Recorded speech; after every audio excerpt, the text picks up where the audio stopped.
بسم الله الرحمن الرحيم. السلام عليكم ورحمة الله وبركاته. معكم من جديد خميس الراشدي. إن شاء الله اليوم راح نعطيكم نبذة بسيطة عن تعاريض ثلاثية اللي أستخدمهن دائما في تصوير اللاندسكيب، وطريقتهن جدا سهلة يعني.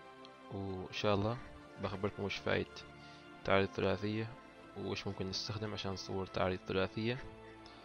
تعاريض ثلاثية كما نشوف هي عبارة عن 3 صور ندمجهن مع بعض عبر برامج اللايت روم والفوتوشوب، نكون منهم صورة واحدة نهائية اللي هي هذه الصورة. إن شاء الله اليوم راح أشتغل عليها.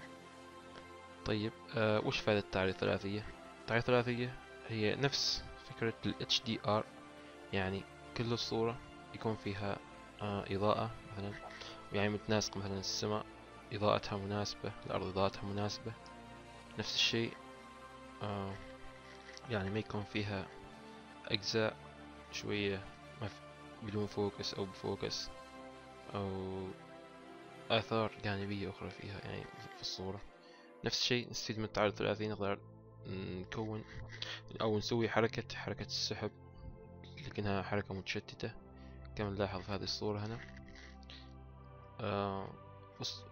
والأشياء اللي استخدمتها إن شاء الله بخبركم بها. نفس الشيء في تصوير هذه الصورة.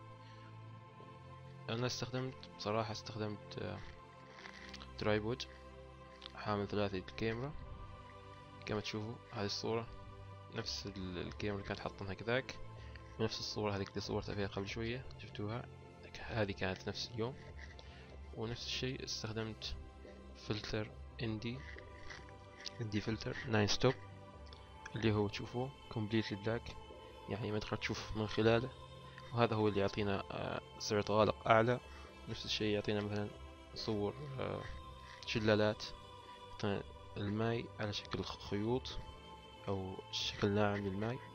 ونفس الشيء نستخدمه احنا للسحب، ينفعنا. وكذلك الفائدة الثالثة إن نصور صور جميلة في وسط النهار، يعني ليس ما في الوقت الذهبي للتصوير اللي هو عند شروق الشمس وعند غروب الشمس، الساعات الذهبية اللي يقولون عنها.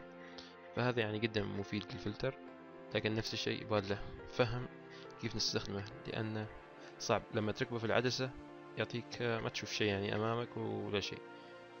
فإن شاء الله بشرح كيف نستخدمه. أنا صورت فيديو هنا قبل كيف. إنزين طيب الإعداد الأول اللي نستخدمه كما تشوف عندك الكاميرا كذاك، أنا بفضل المانيوال. إنزين بنمشي نضغط زر الكويك. طيب بعد ذلك بنختار كما شفنا قبل شوية، نختار المنطقة هذه مع التعاريض الثلاثية أو مع قراءة الميتر في الكاميرا، ونختارها ونحرك الداير اللي فوق عشان نتحرك بين عدد الوقفات اللي نريدهن. أنا في الغالب أستخدم من وقفة كما تشوفوا من واحد أقل عن القراءة الأصلية إلى واحد أكثر عن القراءة الأصلية، وكذلك قراءة المنتصف. هذا الحين وش يفيدنا؟ القراءة اللي عند البلس في جانب البلس في جانب يمين تكون الصورة فيها أفتح أكثر، لا أستغفر الله، تكون فيها الصورة يعني مظلمة أكثر. هذا الجانب.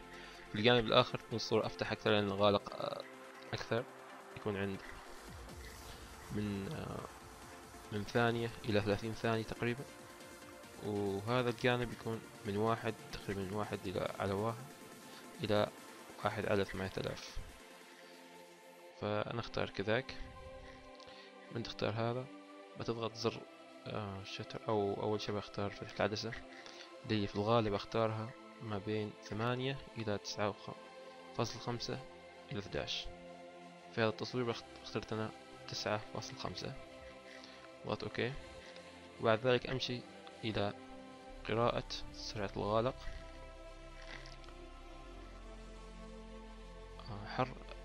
ألمس لمسة بسيطة على زر الالتقاط هنا عشان يحدد لك هين موقعها حاليا عند هذه الفتحة العدسة هذه. حدد لنا قناة قراءة الأميتر الحين الصوب الفاتح أكثر، يعني الصورة ما تكون متوازنة. حرك الدايل من جديد لما تثبت النقطة الكبيرة هذه في منتصف الأميتر هنا، ذاك يكون مع ضابط الصورة إن شاء الله. نمس أكثر من مرة عشان تضبط الفوكس. بالنسبة طبعا ما شرحته في هذا الفيديو. بالنسبة عشان تشوف عبر الفلتر اللي مستخدمينه مركبينه قدامك في حالة انه متواجد معك، فبنختار اللايف فيو، نضغط هذا الزر ونختار اللايف فيو، بيظهر لنا الصورة الأصلية. بنشوف لحظة شوية. طيب نختار اللايف فيو. طبعا انا موصل الكاميرا حاليا بالكمبيوتر، وانت يعني لما تصور استخدم اللايف فيو عشان تشوف من خلال العدسة الصورة، واختار لك فتحة عدسة، روح إلى 30 ثانية كامل. طبعا الصورة الحين ظهرت بيضة، لكن في الأصل هي ما تظهر بيضة، المفروض تظهر كاملة، يعني كما تقول فيها شوي وضوح عشان تاخذ فوكس انت الأشياء هذه. نرجع على المستوى الأصلي. طبعا هذا الإعداد تستخدمه في الكاميرا وليس في الحاسوب. عندي كمان الحين ظاهر أنا وانت ماشي أهم تظهر معك الصورة. الخيار الثاني انك تزيد الايزو عشان تقدر تشوف من خلال الفلتر وتاخذ فوكس. بعد ذلك من تاخذ الفوكس، هنا النقطة الأهم، من تاخذ الفوكس تخلي الكاميرا أو العدسة على الفوكس مانيوال عشان ما يتحرك الفوكس يثبت، وترجع للإعدادات الأصلية اللي هي 100 الصورة، الايزو، وتثبت عليه، وقراءات العدسة كما هي معك وضبطت كذاك، وابدأ صور 3 صور. نفس الشيء ما انسى تستخدم مؤقت ثانيتين، او انك تستخدم ريموت كنترول او ريموت واير عشان الصورة ما تهتز، لانه بيكون غالق شوية اطول، غالق طويل يعني. كذا كان صاحبه. طيب بعد ذلك بنمشي الى تنمية الصور. طبعا ما انسى دائما يفضل انك تصور بصيغة راو في الكاميرا عشان تقدر تعدلها اكثر الصورة. وان شاء الله راح اطرح درس كامل في الفرق بين صيغة جي بي جي وصيغة راو ان شاء الله في المستقبل. انا واقفة معكم مرة ثانية، والحين روح ابدأ بتلميس الصور في برنامج اللايت روم. بسم الله نبدأ. طبعا هذه النتيجة النهائية للصورة. اخفي هذا الاجزاء. زين، عندنا 3 صور. شوف كما قلت لكم سابقا الصورة ما راح تظهر منها شيء ابدا. كما نشوف كانت السرعة 4 ثواني في هذه الصورة اللي هي الشتر كان منخفض. بعد ذلك زدت هنا في هذه الصورة إلى 15 ثانية اللي هي منتصف ما بين القطرين، يعني ما بين جانبين، جانب الأكثر إضاءة وجانب الأقل إضاءة. وهذه بالغالب تستفيد منها كثير. وهذه في الجانب الأكثر إضاءة كانت 30 ثانية. طبعا فتحة العدسة كانت 11 كما قلت، والأيزو ثبت على 100. زين، أنا في الغالب ما اخترت 3 صور كاملات، اختار منهن 2 بس. اختار هذه وهذه ونلمسها إن شاء الله.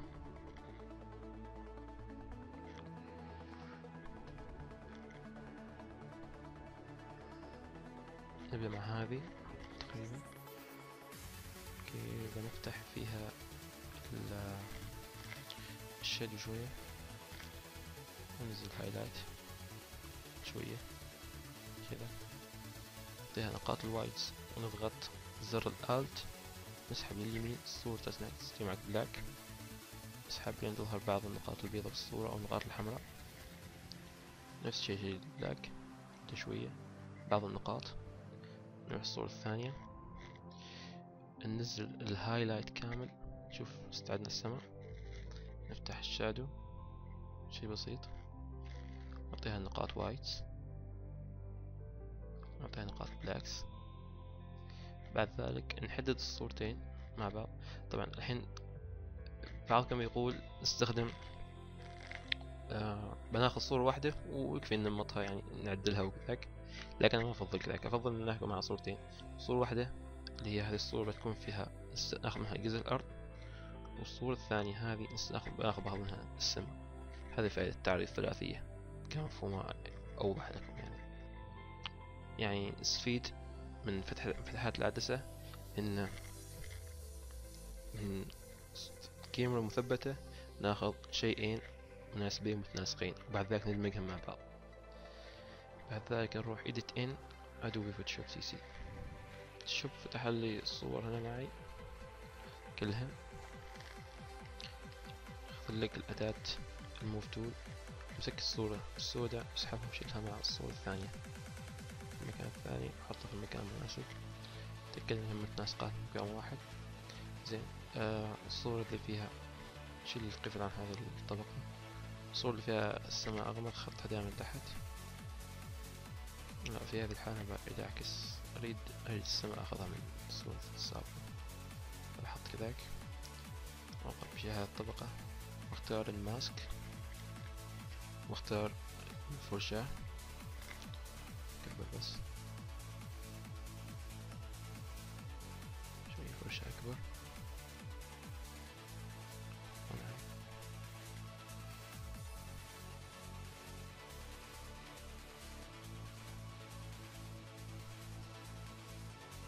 امسح كذاك.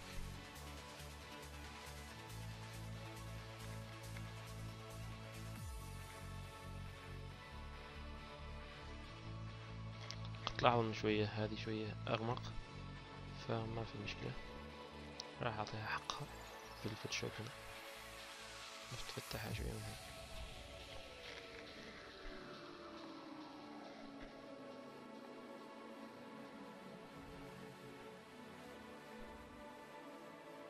طيب الصورة انفتحت الحين كذاك.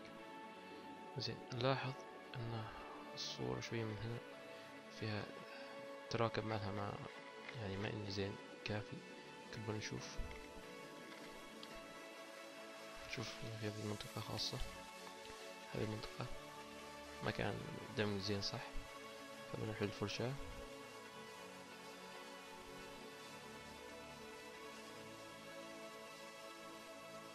خليك دقيق كذا معها.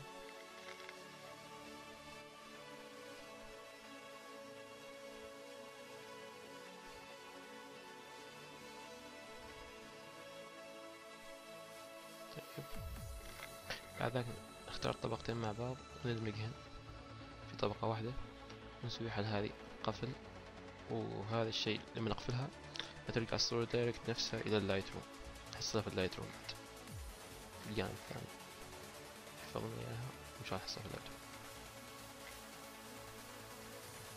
الحين بس نروح اللايت روم تجيك الصورة الحين هنا وحدها. طيب الحين نبدأ العمل الصحيح.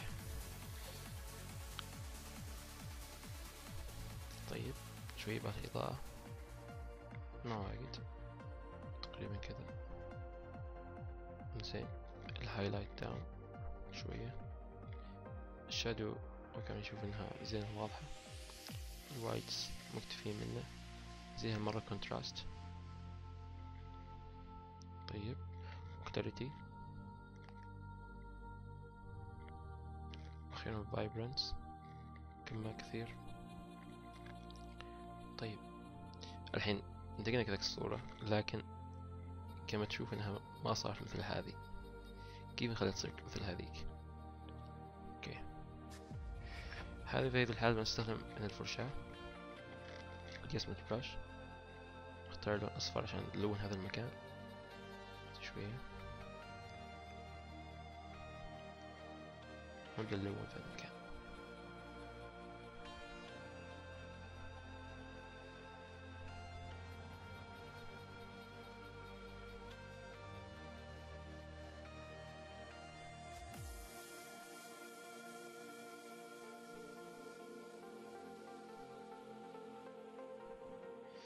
طبعا هاي اللحظة كان في شوية لون أصفر، نعطيه لون أصفر، هاي إضاءة هذا، ونستخدم فرشاة ثانية فيها شوية افتح اسمه كثير ولون أصفر، نبدأ أصبغ هنا، طين إضاءة كذا، إضاءة جميلة.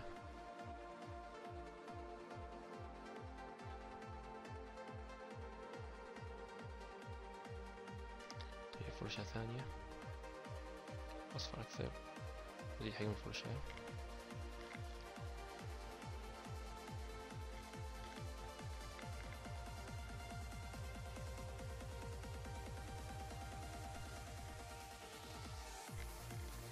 البلدان. اختار في او نزيد كامل الاوفرول الصورة نزيها اللون البرتقالي شو يكون اسخن. السماء اختار graduated filter، سوي ريست الى الاشياء اللي هنا عندنا الاعدادات. اوكي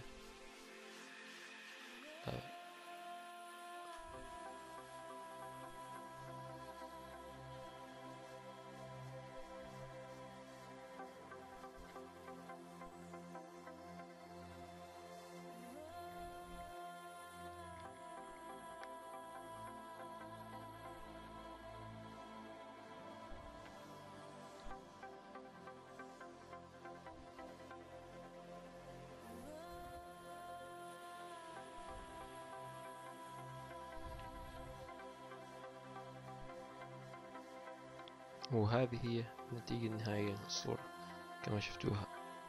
إن شاء الله أتمنى أن يعجبكم الدرس، كان شوية طويل ومنكم السموحة، ودي عندي استفسار أو أي شيء اسألني وإن شاء الله أجاوب عليه. مشكورين على المتابعة، والسلام عليكم ورحمة الله وبركاته.